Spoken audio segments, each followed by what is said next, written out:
اللہ تعالیٰ اپنے بندوں سے بڑا جلد راضی ہو جاتا ہے۔ وہ اپنے بندوں کو بہت زیادہ مشقت میں نہیں ڈالتا۔ وہ اپنے بندوں سے اپنی نعمتوں کا بدلہ نہیں چاہتا۔ بہت سخت مشقت والی عبادتیں نعمتوں کے بدلے نہیں چاہتا۔ وہ بڑی جلدی رحم فرماتا ہے۔ ماں پیار کرتی ہے اپنے بچے سے، لیکن وہ ناراض بھی ہو جاتی ہے بعض چیزوں پہ۔ بعض معاملات اس کا دل بھی دکھاتے ہیں۔ بعض جگہ وہ رو کے یہ بھی کہتی ہے کہ تو نے میری محبت کا کوئی نتیجہ نہیں مجھے دیا، میری ساری کمائی تو نے ضائع کر دی۔ والد بہت ساری جگہوں پہ ناراض ہوتا ہے، شکوہ کرتا ہے، کہتا ہے میری بیماریوں کی، پریشانیوں کی، بڑھاپے کی، کمزوریاں کا سبب بیٹے تو ہی بن گیا۔ یہ ساری تکلیفیں تو ٹھیک ہو جائیں تو میری شاید عمر بھی بڑھ جائے، صحت بھی ٹھیک ہو جائے، میں زیادہ دیر جوان رہ سکوں۔ ناراض ہوتے ہیں ماں باپ۔ اسی طرح ماں باپ راضی بھی ہو جاتے ہیں، وہ بڑی جلدی راضی ہو جاتے ہیں۔ میں اکثر کہتا ہوں کہ والد کو راضی کرنے میں 5-7 منٹ لگ جاتے ہیں، اماں تو 1.5-2 منٹ میں راضی ہو جاتی ہے۔ ابا جی کو 5-7 منٹ لگتے ہیں، کئی دفعہ کہنا پڑتا ہے، کوئی دلائل دینے پڑتے ہیں، لیکن والدہ کے لیے تو کچھ بھی نہیں۔ آپ نیرا جا کے پیروں میں بیٹھ ہی جائیں، کچھ بھی نہ کریں، آپ پورا روئیں نہ، رونے والا منہ ہی بن جائے تو اماں تو نرم ہی نرم ہے، جس وقت جو مرضی آپ کرا لیں ہو گیا۔ اللہ تبارک و تعالی بلا مثال و بلا تشبیہ سمجھانے کے لیے عرض کرتا ہوں، اللہ بھی بعض معاملات میں اپنے بندوں سے ناراض ہو جاتا ہے۔ وہ کہتا ہے میں تکبر کرنے والوں کو پسند نہیں کرتا۔ وہ کہتا ہے فسادی پسند نہیں ہے۔ وہ فرماتا ہے کہ راہوں میں کجی کرنے والے پسند نہیں ہیں۔ وہ فرماتا ہے کہ بدعہدیاں کرو گے تو میں صبح قیامت تم سے سوالات کروں گا۔ اللہ تبارک و تعالیٰ بہت ساری چیزوں کو ناپسند کرتا ہے، ناراض ہو جاتا ہے۔ بلکہ نبی پاک صلی اللہ تعالیٰ علیہ وسلم نے فرمایا تم بات کرتے کرتے کوئی ایسا جملہ بول دیتے ہو کہ رب اتنا ناراض ہوتا ہے کہ تمہیں پتہ بھی نہیں ہوتا، تمہارے لیے جہنم کا فیصلہ کر دیتا ہے۔ اس لیے پہلے تولو پھر بولو۔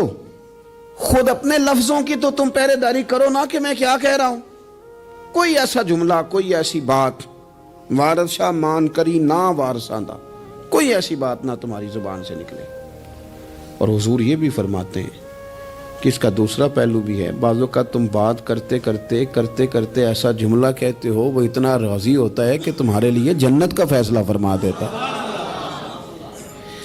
مسلمان کو اب یہ حکم ہے، اس ساری گفتگو کا نتیجہ یہ ہے کہ وہ اپنے جذبات پر، خیالات پر، نگاہوں پر، زبان پر، کانوں پر تھوڑی توجہ دے، بے لگام نہ بنے، بے ترتیب نہ بنے، جو طبیعت میں آئے کر نہ گزرے، تھوڑا سا نہ سوچے سمجھے اور تھوڑا سنبھل کے چلے۔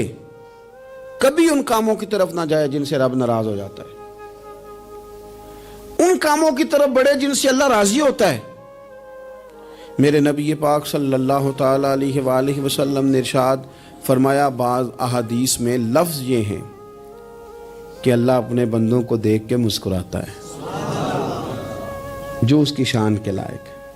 جس ترتیب سے ہم مسکراتے ہیں، جس ترتیب سے ہم روتے ہیں، جس ترتیب سے ہم کسی بات کا اظہار تشکر کرتے ہیں، خدا ان باتوں سے پاک ہے۔ اب بہت ساری حدیثوں میں آیا کہ وہ مسکراتا ہے، تو کیا مطلب ہے مسکرانے کا؟ تو علماء تفسیر نے لکھا ہے مسکرانے کا مطلب یہ ہے کہ وہ بڑا ہی راضی ہوتا ہے اپنے بندے سے، بڑا راضی ہوتا ہے، یہ مطلب ہے۔ ایک تو مسکرانے کا مطلب یہ کہ وہ بڑا راضی ہو گیا، وہ مسکرا دیا اپنے بندے پہ۔ اور ایک اس کا معنی خود نبی پاک صلی اللہ تعالیٰ علیہ وسلم نے بیان فرمایا۔ مسند امام احمد بن حنبل میں حدیث ہے، حضور سید عالم علیہ السلام سے صحابہ نے پوچھا یا رسول اللہ شہید تو بڑے لوگ ہوتے ہیں، شہیدوں میں افضل کون ہے؟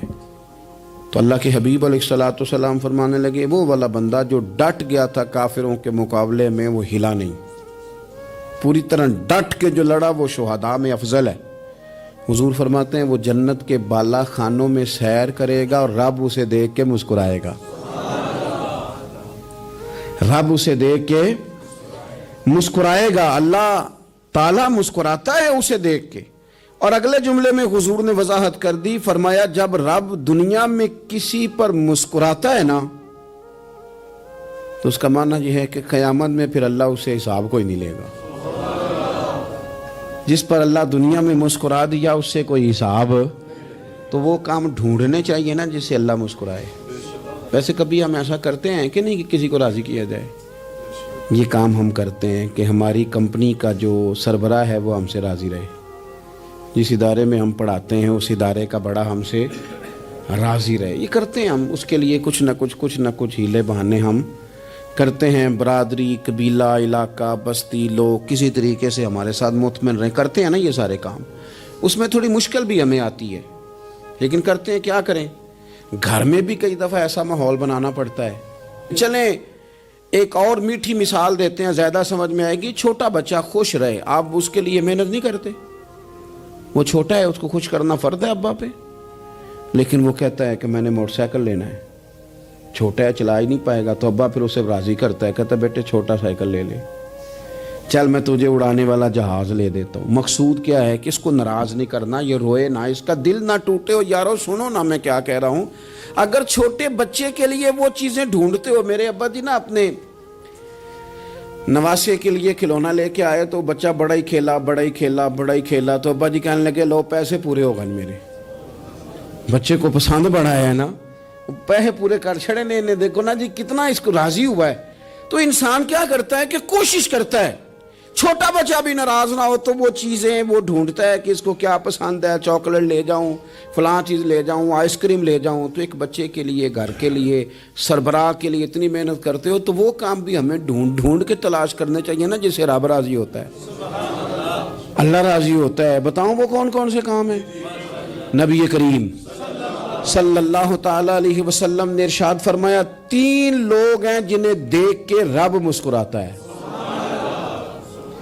یا رسول اللہ صلی اللہ علیہ وسلم وہ کون کون سے؟ تو محبوب فرمانے لگے ایک وہ بندہ ساری مخلوق سوئی ہے، آدھی رات ہے، رات کا پچھلا پہر ہے، اس نے اٹھ کے وضو کر لیا، مصلی پہ کھڑا ہو گیا خدا کی یاد میں. فرمایا اسے دیکھ کے رب مسکراتا ہے جو اس کی شان کے لائق ہے. مسکراتا ہے اللہ. یہ تو سونے کا ٹائم تھا، یہ تو گہری نیند آنے کا وقت تھا، رات کا پچھلا پہر. رات پوے تے بے درداں نو نیند پیاری آوے، تے درد منداں نو یاد سجن دی ستیاں وی آن جگاوے. اور ساون کی کالی راتوں میں جب بوندا باندی ہوتی ہے، وہ راتوں کو اٹھ روتے ہیں جب خلقت ساری سوتی ہے. اللہ مسکراتا ہے. اور سننا میرے بھائی، میرے نبی پاک صلی اللہ تعالیٰ علیہ وسلم فرماتے ہیں جب مسلمان نماز کے لیے صفیں بناتے ہیں نا، ترتیب لگ رہی ہوتی ہے، اب اللہ کی بارگاہ میں کھڑے ہوں گے، قیام کریں گے، رکوع کریں گے، سجود کریں گے. فرمایا جب مومن صفیں بناتے ہیں تو رب دیکھ کے مسکراتا ہے. مسکراتا ہے. کمال ہو گئے عروج بندگی کا. جب بندے کو دیکھ کے رب مسکرائے، خدا بندے سے خود پوچھے بتا تیری رضا کیا ہے، مسکراتا ہے. اور میرے نبی پاک علیہ السلام فرماتے ہیں جب مجاہد جہاد کے لیے صفیں سیدھی کرتے ہیں. آج تو یہ رب کے نام پہ مرنے ہی آ گئے. یہ صفوں میں کھڑے ہوں گے، ترتیب سے لڑیں گے، ترتیب سے گلا کاٹیں گے کافروں کا یا شہادت لیں گے. فرمایا جب جہاد کے لوگ صفیں بناتے ہیں تو رب انہیں دیکھ کے مسکراتا ہے. کتنے نصیبوں والا وہ بندہ ہے جسے دیکھ کے مسکرا دیا. او یار کبھی تیرا بیٹا تیرے سامنے مسکرائے نا چھوٹا، تو تیرا دل باغ باغ ہو جاتا ہے. تیری ماں بیمار کسی ایک دن صحیح طرح ہنس پڑے تو طبیعت خوش ہو جاتی. مجھے بتاؤ نا جس کا رب بھی اسے دیکھ کے ہنس پڑے، جو اس کی شان کے لائق ہے. کیا اس بندے کے نصیبیں ہیں، کیا اس کے مقدر ہیں. آپ اس مقام پر اپنے آپ کو لائیں. اب دیکھیں نا یہ حدیث آپ نے سن لی. اب ہم نے نا اس طرح صفیں نہیں بنانے جس طرح ساری دنیا. اب ذرا صفیں بھی شوق سے بنائیں گے. اب ذرا تھوڑا سا شوق پیدا کریں گے. بھئی یہ تو میں وہ کام کرنے لگا ہوں جسے دیکھ کے رب مسکراتا ہے. نبی پاک صلی اللہ علیہ وسلم نے فرمایا جب کو بندہ توبہ کرتا ہے نا، ہم توبہ کا رٹا لگاتے ہیں، یا اللہ میری توبہ یا اللہ. اور توبہ کا تو مطلب یہ ہے کہ پچھلے گناہوں سے پکی توبہ، آج کے بعد یہ غلطی نہ کرنے کا پکا وعدہ.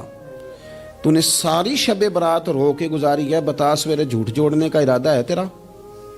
آج کے بعد رشوت تو نہیں نہ لے گا، ملاوٹ تو نہیں نہ کرے گا، یہ توبہ ہے. اور اگر سارے کام اسی طرح کرنے تو پھر یہ توبہ کا رٹا ہے.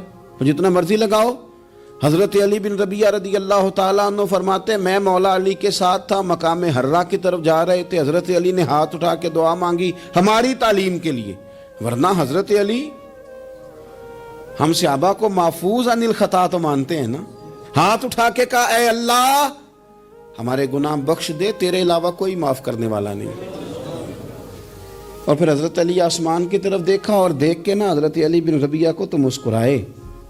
حضرت علی بن ربیہ کہنے لگے حضور مسکرائے کیوں ہو؟ فرمانے لگے ایک دن میں حضور کے ساتھ اسی طرح آیا تھا، اسی طرح حضور نے دعا فرمائی تھی ہماری تعلیم کے لیے، اور پھر حضور مجھے دیکھ کے مسکرائے تھے اور فرمایا جب کوئی بندہ رب کی بارگاہ میں اس طرح استغفار کرتا ہے تو رب مسکراتا ہے، اور مسکرا کے فرماتا دیکھ لو میرے بندوں کو پتا ہے کہ میرے علاوہ معاف کرنے والا کوئی نہیں، انہیں پتا ہے، تم اس کی بارگاہ میں رجوع تو لاؤ، آؤ تو صحیح دو آنسو لے کر۔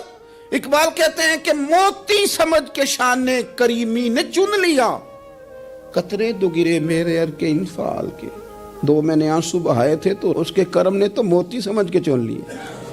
سنو نا حضور اس استغفار کو اللہ کو یار رات کو توبہ کر کے سونا چاہیے ہمیں، کچھ غلطیاں ہم کرنا نہیں چاہتے پر ہم سے ہو جاتی ہیں، کچھ دل ہم توڑنا نہیں چاہتے پر وہ ٹوٹ جاتے ہیں، ہماری مجبوری ہوتی ہے ٹوٹ جاتے ہیں، رات کو اس کی بارگاہ میں ہاتھ باندھ کے کشکول طلب دراز کر کے خوب استغفار پڑھنا چاہیے کہ مالک بندے ہیں نا کیا کریں، نفس کا ساتھ ہے، دنیا کا ساتھ ہے، خواہشات نفسانیہ، مالک معاف کر دے، درد سے توبہ، رسم نہ ہو، کہانی نہ ہو، لفظ نہ ہو، جملے نہ ہو، اور جناب ایسے لوگوں کے بیچ بڑے ہاتھ باندھ کے اور بڑا کوئی ضرورت نہیں، آپ اکیلے اپنی چارپائی پہ بستر کے اندر منہ دے کے بھی درد سے کہیں گے نا معاف کر دے تو وہ تو مہربانی بڑا ہے۔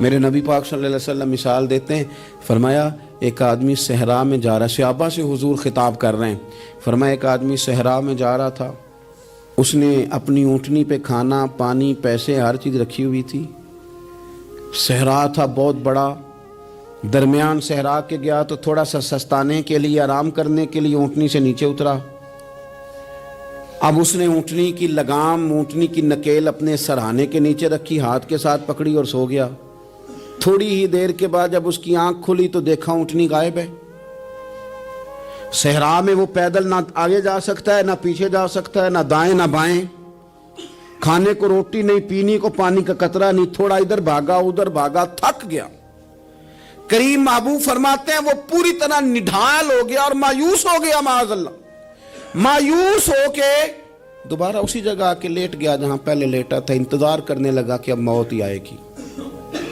آخری وقت ہے اب۔